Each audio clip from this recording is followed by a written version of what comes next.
Hello and welcome back to the Nasty Metal Productions channel here at YouTube, and welcome to another album of the week. This is episode number 186. Today I will be looking at Piledriver, the album that immortalized Status Quo as one of UK's premier rock and roll outfits in the wake of bands like Led Zeppelin, Black Sabbath, Deep Purple, and Uriah Heep.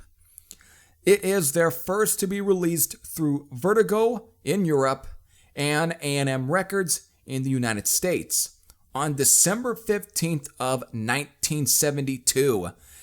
And this week, this album will turn 50 years old. So since this is the final album of the week episode of 2022, thought it'd be better to cap this year off with celebrating this stone cold classic.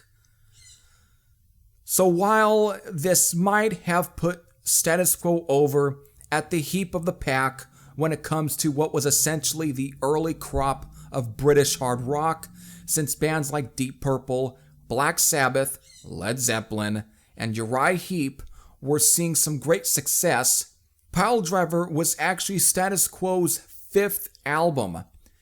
They already had 4 albums out prior to this breakout record. So just like Deep Purple, Status Quo started out much earlier.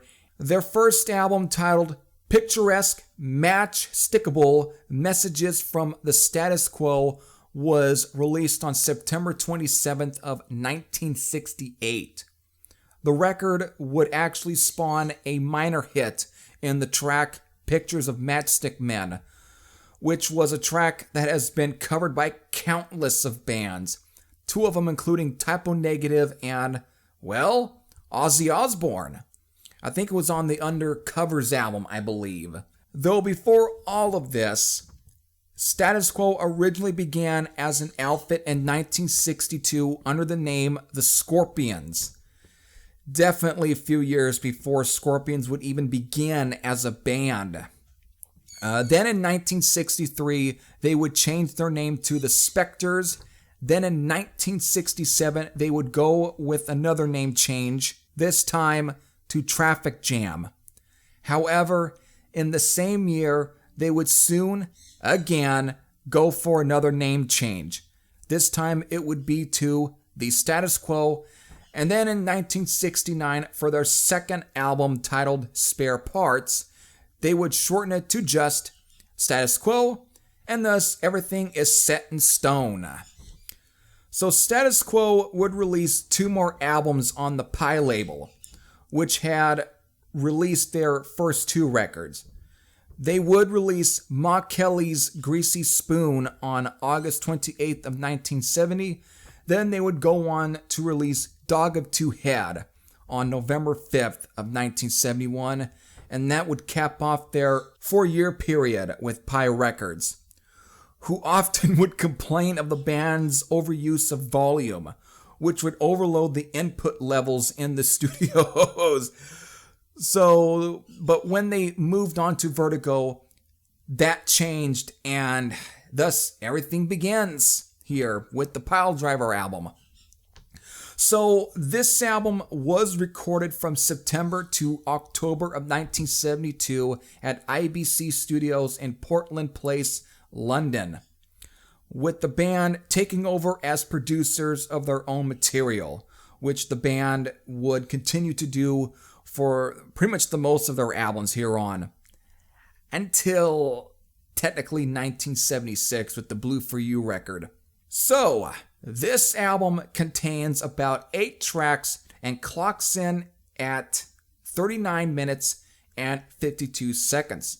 So, these 8 tracks are, it begins with Don't Waste My Time, Oh Baby, A Year, Unspoken Words, Big Fat Mama, Paper Plane, All the Reasons, and then ending out with their cover of The Doors' Roadhouse Blues.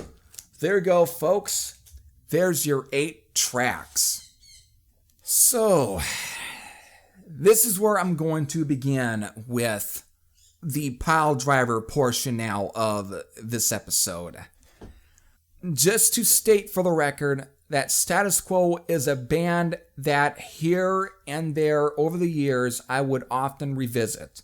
My first attempt at giving these guys a go was with their 1978 album, If You Can't Stand the Heat, which, at the time, did absolutely nothing. I almost thought I might have had picked the wrong album from them to get into, the Quo. And you know what?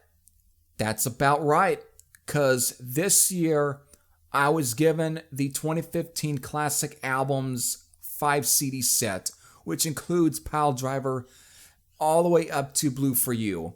And since getting that as a gift, thanks Mom, I've been devouring these 5 albums from the Quo. Just kick-ass, working-class, meat and potatoes rock and roll.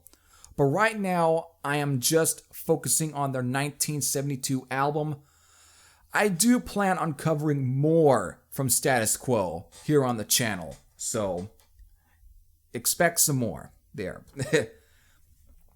So while I can't comment on how their sound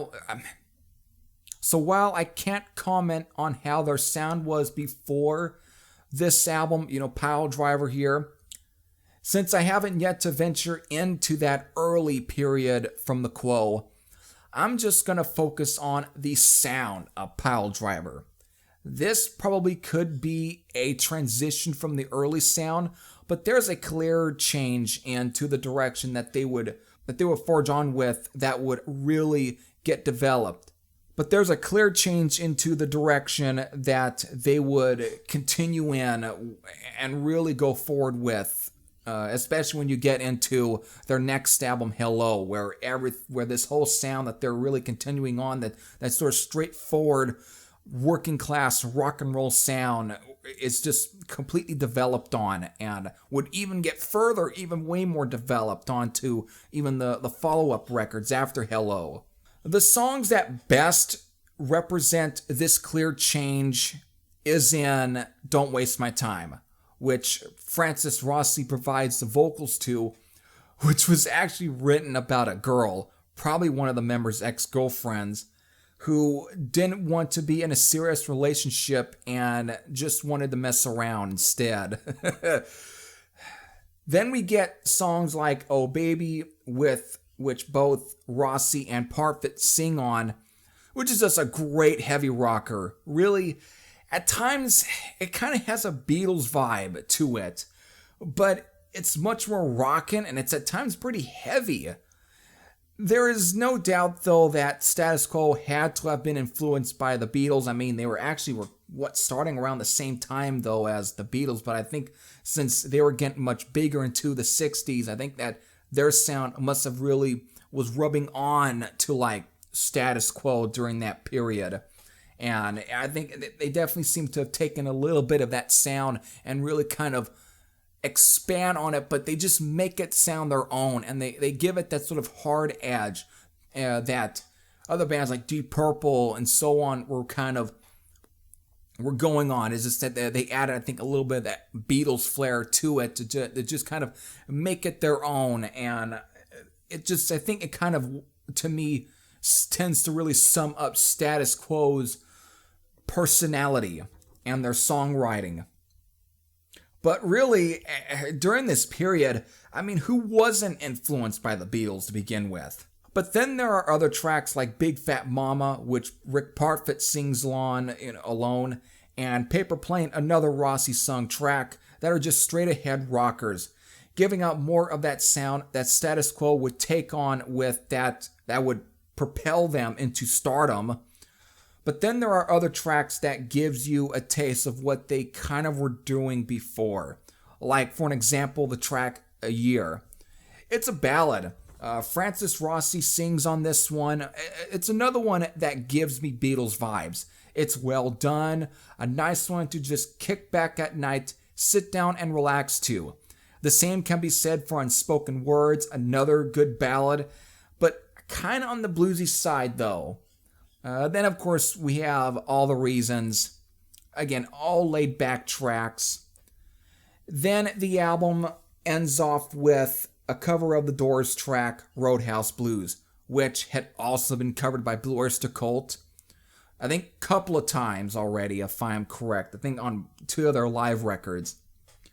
I mean, what can you say though? It's a fitting track for Status Quo, so I'm just gonna really not gonna go further with giving a very elaborated comment on their cover of Roadhouse Blues. But so all I'm going to say though about it is that it's actually the only song on the album to be sung by bass player Alan Lancaster. A great rock and roll voice. Which I have yet to even get to the Quo album from 1974, which was pretty much all Lancaster singing, who sadly had passed away last year. Same goes for Rick Parfitt, who had passed away back in 2016. So there you go. It's just a great album that pretty much broke the band into the limelight. I can't really say it's my favorite Quo album. My favorite will come in 2 years onto this channel. But it's a damn good one. So 50 years to this classic. So for anyone who has ever cut their teeth on this album, whether that be positive or negative, you can leave your comments in the comments section below. But if you have never checked out anything from Status Quo and are looking for an album to start with, this one is a no-brainer to start with. It's considered one of their absolute classic records. So with that, I hope all of you enjoyed. This is Heavy Thrashhead saying I am out. And now see you all later. Take care, everyone.